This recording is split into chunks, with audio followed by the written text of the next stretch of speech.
Our tour starts from the exit of the Nevsky Prospect metro station. After 2 minutes we come to the place where was the first cinema in Russia. During the tour we will visit another cinemas located on Nevsky Prospect. The first stationary cinema in St. Petersburg opened on May 6, 1896 at 46 Nevsky Prospect. Within a few years, Nevsky Prospect became the main street of cinemas in pre-revolutionary Russia. Until the mid-1910s, even the scenes of the St. Petersburg cinemas didn't correspond in certain sense to their purpose. At the entrance to the most cinemas, the word theater was written. In its place is now a dental clinic. After crossing Sadovaya Street, in front of the Anchkov Palace Garden, we can see the Aurora Cinema. Initially, the Aurora Cinema was called Piccadilly, but this name wasn't clear to the working men. On the site where the house number 60 on Nevsky Prospect is currently located, a two-story stone house was built in the 1780s for the merchant Denisov. In 1858, the house came into the possession of the merchant Glazunov. The house belonged to Glazunov and his family until the revolution. In it housed various offices and shops.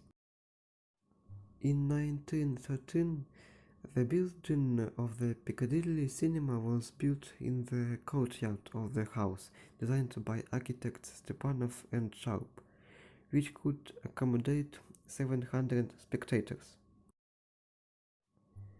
Projection equipment and a large screen were purchased. The cinema was opened on December 27, 1913.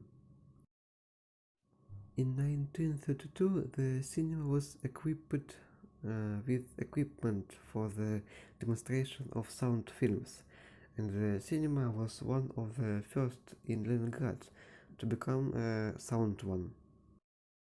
In 1937, it was expanded. The area of the cinema doubled. There were foyers and a concert hall. Aurora was one of the few cinemas that didn't stop showing films during the siege of Leningrad. After crossing the Anchkov Bridge, we can't help but stop at the house number 80, which used to be the Parisian cinema. For the cinema in 1913-1914, a wing was built in the courtyard of the house Nevsky Prospect, house number 80, according to the project of Lelevich. The capacity of the cinema was 800 seats. In 1914-1917, it became a cult place for film professionals, art historians and journalists. The first owner of the cinema was Raigrodsky. In 1923-1925, the building housed the Sevzapkino management, which was later transformed into the Lenfilm studio.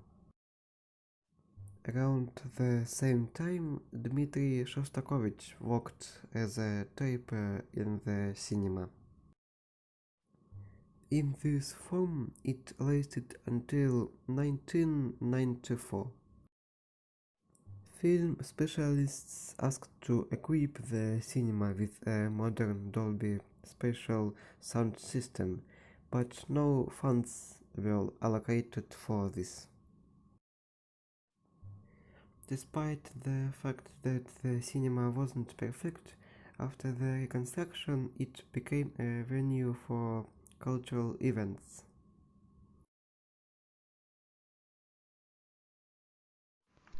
Going further along Nevsky Prospect, you can see the cinema Художественный, opposite Mayakovskaya Street. This is our last stop.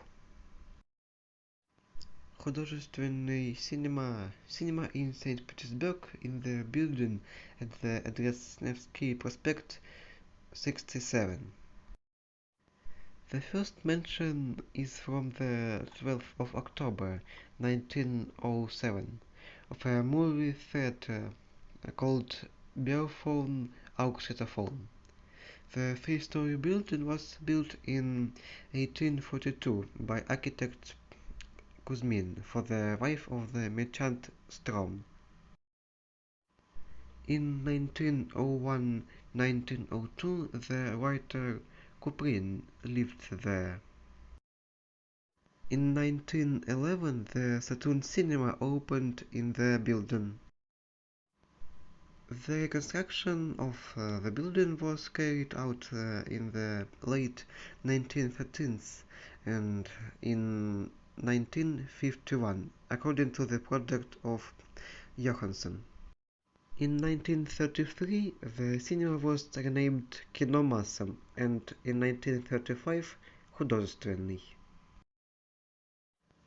It was closed in the early 2000s and reopened after construction of the 18th of November 2005.